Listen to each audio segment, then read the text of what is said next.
Tabii savaş sıcak gündemiyle devam ediyor.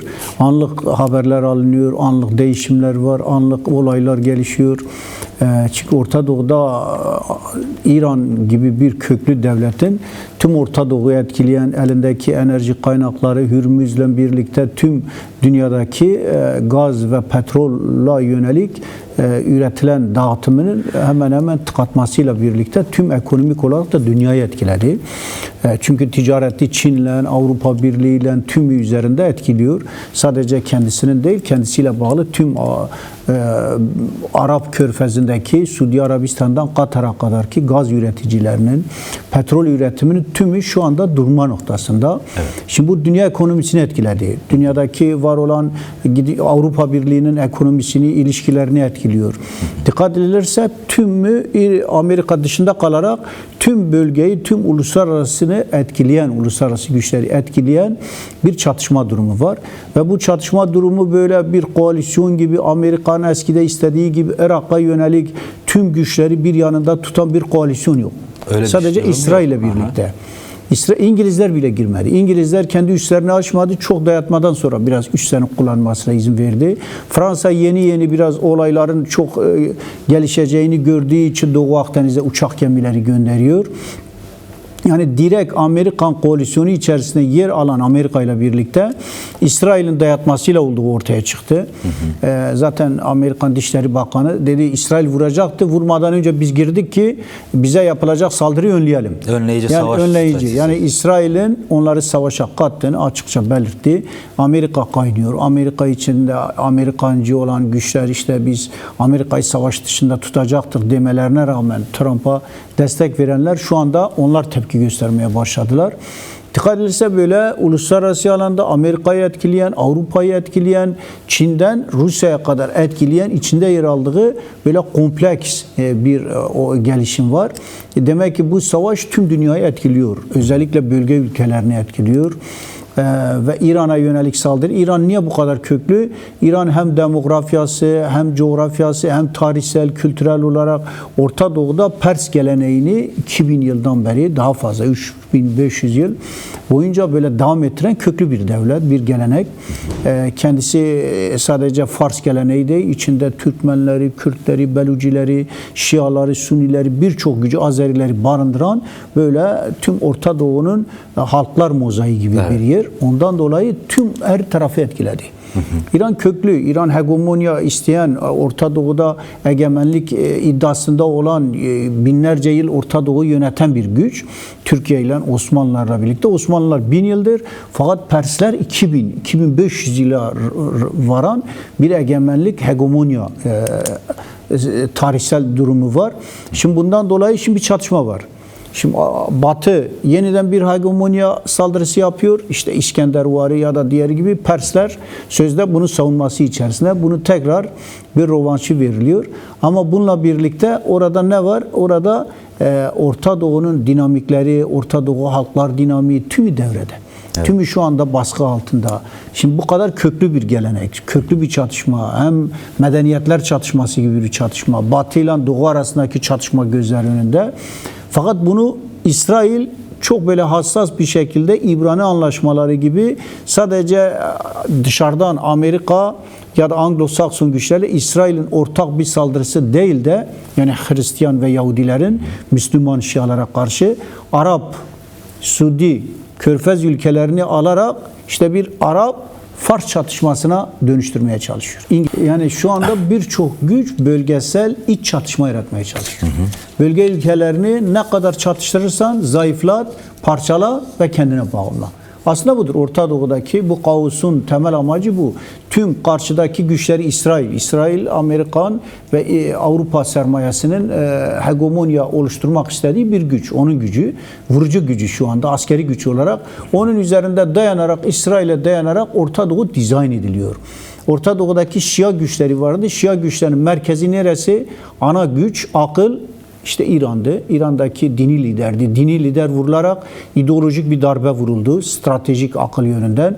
Onun önderlerine vuruldu. Şimdi biraz daha da zayıflatarak diğer temel güçleri, politik, toplumsal dayanakları, ekonomik dayanakları zayıflatmak için içeriden güçler birbirine çatıştırılacak. Evet. Eğer yapılabilirse Azeriler, yapılamazsa Khorasan, Daesh devreye sokulacak, Beluci güçler devreye sokulacak. Yapılabilirse şu anda Amerika Kürtleri aramaya çalışıyor. Kürtlerle işte direkt konuşuyor. Kürtlerle Farsları çatıştırmaya çalışılacak. Yani böyle tüm kara güçleri olabilecek, içeriden çatışmayı yürütebilecek. Bendir onların var, bir limanı vardı. Oraya yönelik, limana yönelik de, Bender Abbas'a yönelik de diyor oradan da bir kuşatma olabilir. Çünkü tüm donanma gücünün yok edildiği ileri sürülüyor. Yani Amerika onları donanma gücünü yok ederek, zayıflatıp giderek denizden herhangi bir hakimiyet oluşturamaması ama Hürmüz üzerinden hala etkili. Hürmüz boğazını tıkattığı, ona yakın tankeri bulunduğu, mayınladıkları. Bundan dolayı burada ellerindeki tüm gücü İran devreye soktu. İran bunları da görüyor. Tabii bunlara yönelik önleyici tedbirler almaya çalışıyor. Bazen Irak'a vurarak, bazen değişik güçlere yönelik hava füzeleriyle birlikte vurarak bunları önlemeye çalışıyor. Fakat İran'da kendisini bu savaşa göre hazırladığı belli. Mesela daha önce merkezi olan, Tahran'a bağlı olan tüm güçleri giderek ademi merkezi, yani böyle eyaletlere veren, valilere veren, oradaki yatay örgütleme, yatay bir örgütleme şeklinde hücre tipi örgütlemelerle böyle kendisini tüm alanlara yayıyor. Çok geniş 1.700.000-800.000'lik bir coğrafyaya sahip olan bir arazi. 90 milyonluk ve bunun içerisinde Farsların %60 olduğu, Şiaların %80'den fazla olduğu bir topluluk. Değişik Suni kesimler var, Araplar var. Araplar Khorasan güçleri, Daesh güçleri örgütlemeye çalışıyor. Azerbaycan, Azeriler ve Türkiye üzerinden kışkırtılmaya çalışıyor. Kürt coğrafyasında olan güçler dinamik, tabii politik olan ama böyle çatışma yaratılmak istenen bazı güçler var. Yani tümü şu anda devreye sokulmak tarafına yorumlanıyor. Yani neyin neye götüreceği şu anda 5 günlük bir savaş, savaşın uzayacağı gözlemleniyor. Çünkü karşılıklı güçler Haziran ayından 12 günlük savaştan sonra hazırlık yaptılar. Evet. Dolayısıyla 7-8 aydan sonra bu hazırlıklar ne düzeydedir? Tümü İran'da hazırlık yaptı. İsrail'de, Amerika'da yaptı. Onların hava savunma sistemlerinin az olduğu. Çünkü İran sürekli füzelerle, SİHA'larla çok yoğun bir saldırı yaparken bu saldırılara karşı İsrail'i savunmak asıldı. İsrail kendi hava savunma sistemlerini çok devreye koydu. Ama dikkat etse o zaman İngilizler vardı, diğer güçler vardı. İsrail'e destek verdi. Şimdi yok. Yeniden uçak gemileri gönderiyor. Savaş uzadıkça onların hava savunma sistemleri devre dışı kalıyor. Azalıyor. Diyor ya sonsuz bir silah depomuz var. Öyle bir şey yok. Herkes de biliyor. Amerika daha önce uyarılmıştı. İsrail biliyor. 12 günlük savaştan sonra iflas ettiler. Yani Amerika kendisi alttan işte savaşı durduralım diye İran'la ilişkiye geçtiği belirtiliyor. Bu şekilde durdurmaya çalışılmış. Fakat bu sefer ne? Bu seferki olay İran savaşı uzatarak elindeki tüm kozları, tüm gücü devreye koydu. Hürmüz Boğazı'nı tabii, madem savaşsa ben de topyekün savaşa hazırım diyerek elinde işte yapar mı yapmaz mı, yapabilir mi yapamaz mı dediği her şeyi devreye koydu. Bölgedeki tüm Orta Doğu'daki ulaşabildiği, vurabildiği Kıbrıs'tan, Güney Kıbrıs'tan tutalım, tüm alanların tümüne vurdu. Evet. Amerika'nın üsleri neredeyse tüm hedef alındı. Amerika'ya gözdağı, Amerika ile birlikte olanlara caydırma, Amerika'nın hava savunma sistemini, askeri güçlerini ne kadar olduğunu devreye tümü seferber ediliyor. İsrail'e yönelik çok yoğun bir saldırı var. Şimdi bu saldırılarda dikkat edilirse Amerikan uçakları da düşüyor. Amerika'nın yani çok böyle... O da enteresan değil mi? Şimdi hani bir tanesi dost ateşiyle düşer, 2 tanesi dost 3 tanesi. 4 taneydi. Dün 4 oldu. 4 yani tabii yani bunlar yani öyle basit olmadığı yani artık nasılsa İran devrim muhafızları demiş biz değişik bir teknikle vurduk. Artık nasıl vurulmuşsa onların sahadaki olan ya da o alanlar üzerindeki değişik güçlerle hücre tipi güçleri mi var? Onlara dayanarak mı bunları yaptılar? Yani farklı şeyler var. Fakat dikkat edilirse bu askeri saldırılara karşı şu anda İran elinde olan tüm kozu devreye soktu. mesela devreye sokarken nedir? Tüm bölge ülkeleri uyarıldı. Tüm yoğun bir şekilde, kontrollü bir şekilde sürekli olarak saldırılara karşı cevap verebiliyor. Bu şekilde kendi içerisinde de otonom olarak kendi içerisindeki güçleri dağıttı. Yani savaşı uzun vadeye varabilecek bir düzeyde tutmaya çalışıyor. Evet. Çünkü iç muhalefet hala yok. Hala dini lider yerine seçilen kim olduğu belirtiliyor. Hala belirsiz. Hala Ayetullah kaldırılmamış. Cenaze hala yerde. Yani böyle bir şey içerisinde bunu içten herhangi bir kimsenin muhalif olmaması için, içten herhangi bir olay olmaması için İran geleneği, devlet geleneği çok güçlü. Kendi toplumsal gerçeğini biliyor. Hala cenaze yerdeyken bu dışarıdan vurulmuşsa hiç kimse kalkmaz. Düşman bile olsa, İran rejimine karşıt bile olsa şu anda bir durgunluk kendi içinde var. Yani böyle bir ittifak olmasa bile değişik güçler, Pehlevi güçleri hazır, Farsların değişik muhalif güçleri hazır, Komala'nın, yani değişik güçlerin hazırlık yaptıkları ama çok aktif bir şekilde İran rejimine karşı harekete geçmedikleri ortada. Yani böyle görmek gerekiyor. Yani İran tümünü devreye sokarak elinde var olan Çin'den, Kuzey Kore'den, Rusya'dan aldığı savunma ya da füze sistemlerini tümünü üretiyor. Diyor ki bunlar günlük kapasite 100 füze üretebiliyor. 100 füze bile bir savaşı aylarca sürdürebilecek günlük kapasitesi buysa, elindeki füzelerin miktarı şu ana kadar 1000'e yakın kullandığı, yani böyle bir askeri teknik teknolojiyi yer altından, dağların altında, çünkü 1.700.000 ölçekli bir arazi var. Büyük bir coğrafya var. Şimdi Amerika nereye vuracak, nereye vurmayacak? Nerede neyin olduğunu nasıl tespit edecek? Öyle her şey kontrolünde, Amerika özel savaş, psikolojik savaş ile her şey kontrole aldık. Öyle değil. Kendi içerisinde de darbelendikleri, sıkıştıkları, bunun için iç karışıklık yaratarak değişik tüm güçleri devreye sokarak paramiliter böyle değişik bir savaş taktiğini, hibrit savaşını İran içinde yaymaya çalışacak. Evet. İran böyle zayıflatacak, içeriden uğraştırmaya çalışılacak. İşte Mossad sürekli devrede, CIA operasyon yapacak, özel güçler operasyonu yapacak da birçok söz var. Ama karadan hala bir şey yok. Sadece savunma, havadan saldırılar var. Yani onun için yani savaşın uzayacağı ve bu savaş uzadıkça da Amerika ile birlikte hareket eden güçlerin zor durumu, ekonomik olarak, askeri olarak, savunma sistemi olarak zorlanacakları ortada. Tabii şimdi bu coğrafya hangi coğrafya? Şimdi İran derken İran, Türkiye, Irak, o üçgen orası da yani bir tarafta Doğu Kürdistan, bir tarafta Kuzey Kürdistan, birisi de Güney Kürdistan. Şimdi Güney Kürdistan Zagrosların bir silsilesinin damı olan bölgeler. Şimdi Kürdistan coğrafyası. Şimdi Kasr-ı Şirin 1639'dan Osmanlı ve Türkler arasında ayrışmış olan İran Doğu Kürdistan, bir tarafta da aşiretler aynı, aileler aynı. Sonuçta aynı coğrafya. Bir tarafta yani karşıdaki Mahabat'tan Urmiye'ye kadar ki Maku'ya kadar ki tüm alanlar, bir tarafta Serhat'tan Ağrı'dan başlar Van'a kadar ki tüm alanlar aynı coğrafya, aynı halk, aynı topluluklar. Şimdi bundan dolayı bu savaş Kürdistan coğrafyası üzerinde de var. İran'a girmek için İran'ın içerisine girebilecek güçlerin çoğu Kürt coğrafyasında gelişmek zorunda. O yüzden zaten o sınır daha çok bombalanıyor İsrail tarafından. Dikkat edilse oralar vurulurken şimdi biraz aşağıda var. Aşağı taraflar biraz da Arap bölgelerine doğru, biraz Irak'ın içerisine doğru giderken ama asıl yerler Kürdistan. Hem Kuzey Kürdistan Türkiye sınırında 550 kilometre olduğu belirtiliyor. Onun dışında da Irak'tan Irak sınırıyla İran sınırında çok geniş bir alan hep Kürt coğrafyaları. Şimdi Kürt coğrafyaları her tarafta olduğu için Kürtler temel bir dinamik. Şimdi İran'a yapılacak bir kara operasyonu ya da İran içerisindeki bir dinamik kim? Kürt gücü en dinamik olan, en hazır olan, daha önce yıllarca orada Mahabat 1946'lardan başlayarak günümüze kadar devam eden çok canlı bir dinamik var. İran Komela'dan tutalım, İran KDP'sine kadar, daha sonra oradaki tüm Kürt örgütleri ve PJAK'ın yıllardır orada büyük bir mücadele verdi. Hem politik olan, hem sosyal bir tabanı olan, askeri bir tabanı olan bir güç. Şimdi bundan dolayı tüm güçler bu güçlerle birlikte ittifak yapmak isteyecektir.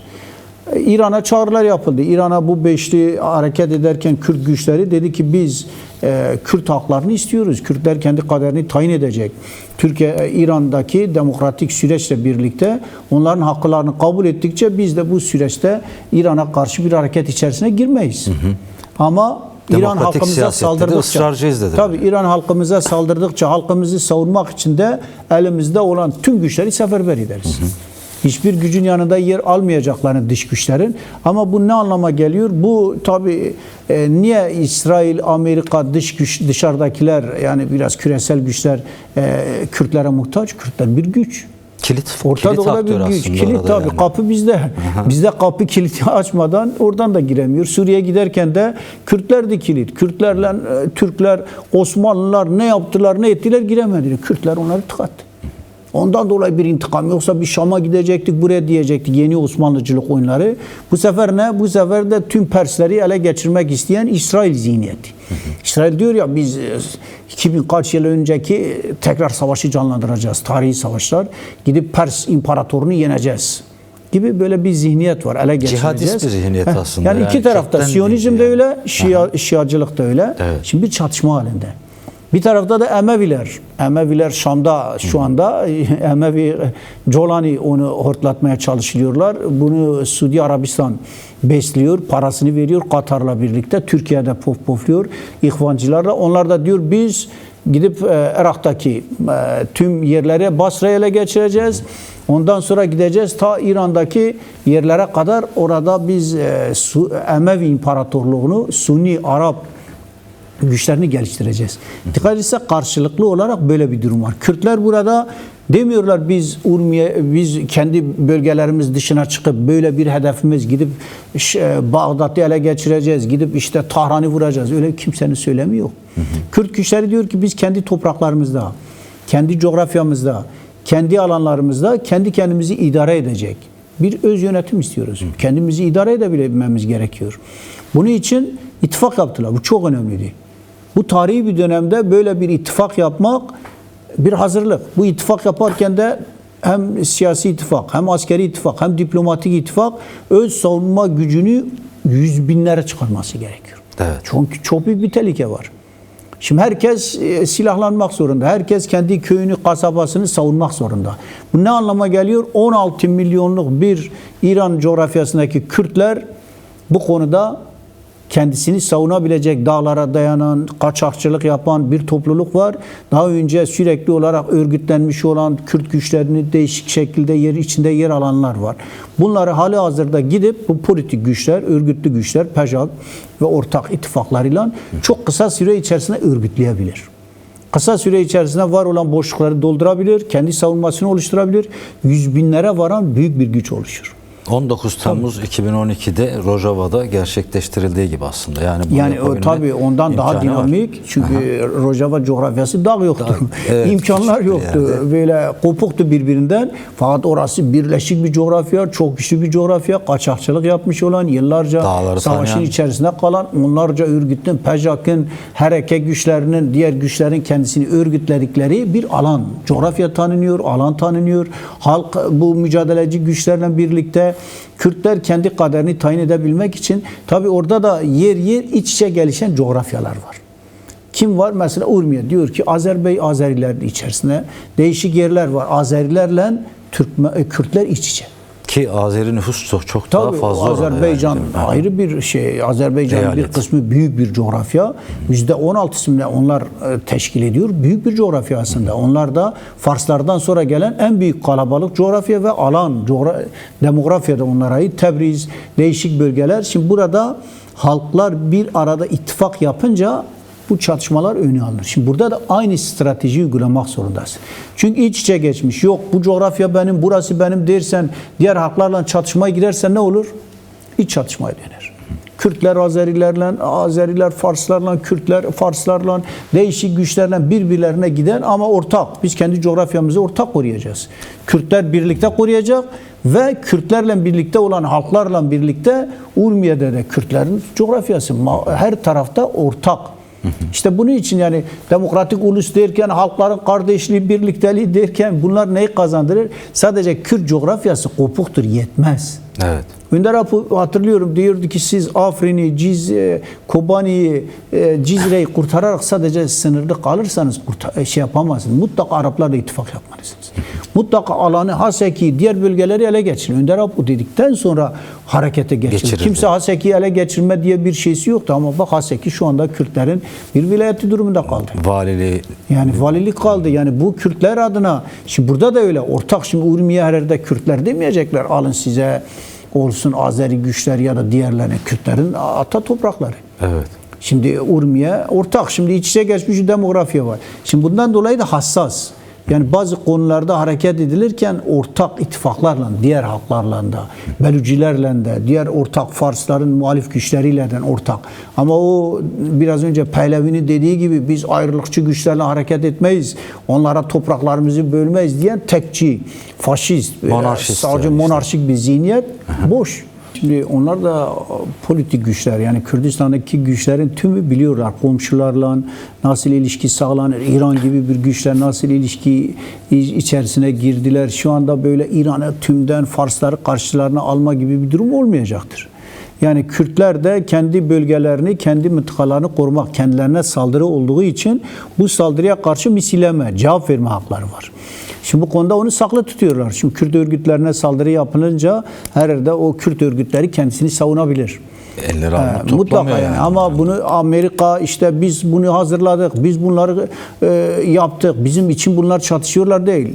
Kürt halkı, Kürt örgütleri bu ittifak kendi halkını savunmak, kendisini savunmak, kendisine yapılan saldırıyı boşa çıkartmak, oradaki var olan boşluğu kendi halkını savunabilmek için gerekli müdahalelere zamanında, yerinde ne zaman nasıl yapılacağını, içeride zayıflayınca içerideki durumu göz önüne getirecek bir boşluk var.